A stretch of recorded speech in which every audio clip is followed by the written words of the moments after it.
स्वामी म्हणतात, प्रारब्ध कुणालाही चुकलेले नाही. सुमन नावाची एक स्वामीभक्त स्त्री गरोदर असताना स्वामींचा आशीर्वाद घ्यायला आपला नवरा विष्णूबरोबर येते.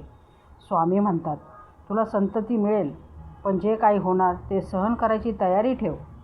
सुमनला स्वामी वचन खरं होणार ही खात्री होती, पण तयारी ठेव या ताकीदीने तिचा थरकाप सुटतो. ती या गोष्टीमुळे फार चिंतेत राहायची.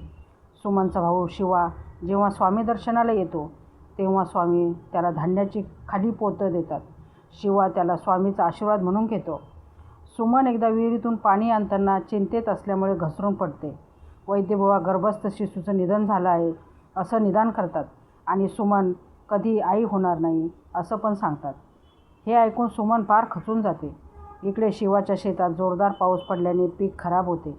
शिवाचे सर्व स्वप्न धुळीत मिळतात. त्याच्यावर देशोधडीवर जायची वेळ येते. इकडे सुमन आत्मघात करायला नदीवर जाते, पण अंतर्यामी स्वामी बाळप्पाला वेळेवर पाठवून तिला वाचवतात. स्वामी आणि बाळप्पामध्ये संवाद होतो. बाळ्या, अरे आमचे भक्त असले तरी स्वकर्माने त्यांना प्राप्त झालेले प्रारब्ध त्यांना भोगावेच लागेल. बाळप्पा म्हणतात, स्वामी यावर काही उपाय नाही का? त्यावर स्वामी बोलतात, अरे एकदा पापाचे विपरीत प्रारब्धात बदल झाल्यावर त्या प्रारब्धाला भोगल्याशिवाय पर्याय नाही. सद्गुरू त्या भोगाला मागे पुढे करू शकतात, पण ते प्रारब्ध भोगावेच लागतात. अरे म्हणूनच आम्ही नामस्मरणाला एवढे महत्त्व देतो. मनुष्याच्या हातून कळत नकळत परिस्थितीवश होऊन पाप घडत राहतात आणि त्याचं परिवर्तन विपरीत प्रारब्धात न व्हावे म्हणूनच ईश्वर भक्ती करायची असते. लोग कहते हैं कि भगवान के यहाँ न्याय में देर है. अरे भगवान सबको समय देता है अपने पाप नष्ट करने का.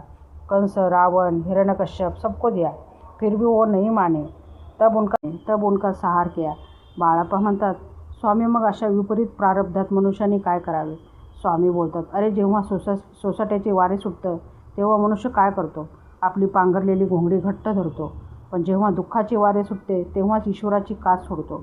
म्हणतो, मी देवाचे एवढे करतो, पण माझ्यावर हे संकट का आले?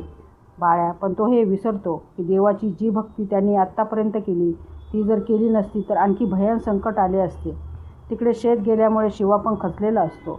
त्याची पत्नी त्याचं सांत्वन करते, पण मग त्याच्या मनात विचार येतो की स्वामींनी धान्याचे खाली पोते देऊन आपल्याला एक खूण केली होती.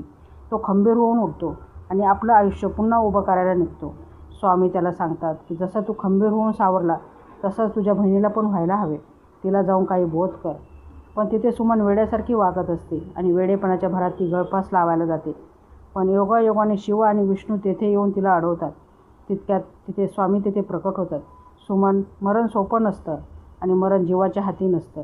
अरे जर देवानी ठरवलेली वेळ नसली तर काही केलं तरी सुटका होणार नाही. मरण आपल्या ठरलेल्या वेळेच येणार.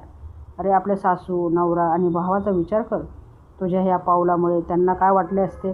सुमन म्हणते, स्वामी संतती नसल्यामुळे जे दुःख होतं त्याचं काय करू? तितक्यात शारदा, शिवाची बायको, आपल्या नंदेला आपलं बाळ देते. शारदा म्हणते, हे माझं बाळ घे. याला तू आपल्या मुलासारखे वाढव. याची तुला जास्त गरज आहे. मला काय, मला दुसरं अपत्य होईल. स्वामी वचनाप्रमाणे सुमनला संतती प्राप्त होते.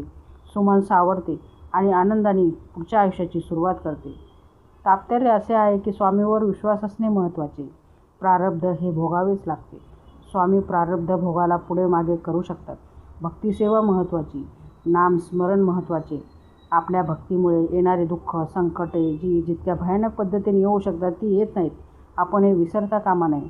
सुख असो किंवा दुःख या दोन्ही वेळेस आपल्या स्वामी भक्तीवर ठाम असावे. फक्त दुःखात त्यांची आठवण नको. मरण हे ठरलेल्या वेळेतच येणार, आधी नाही किंवा नंतर नाही. कारण जगी जन्म मृत्यू असे खेळ ज्यांचा.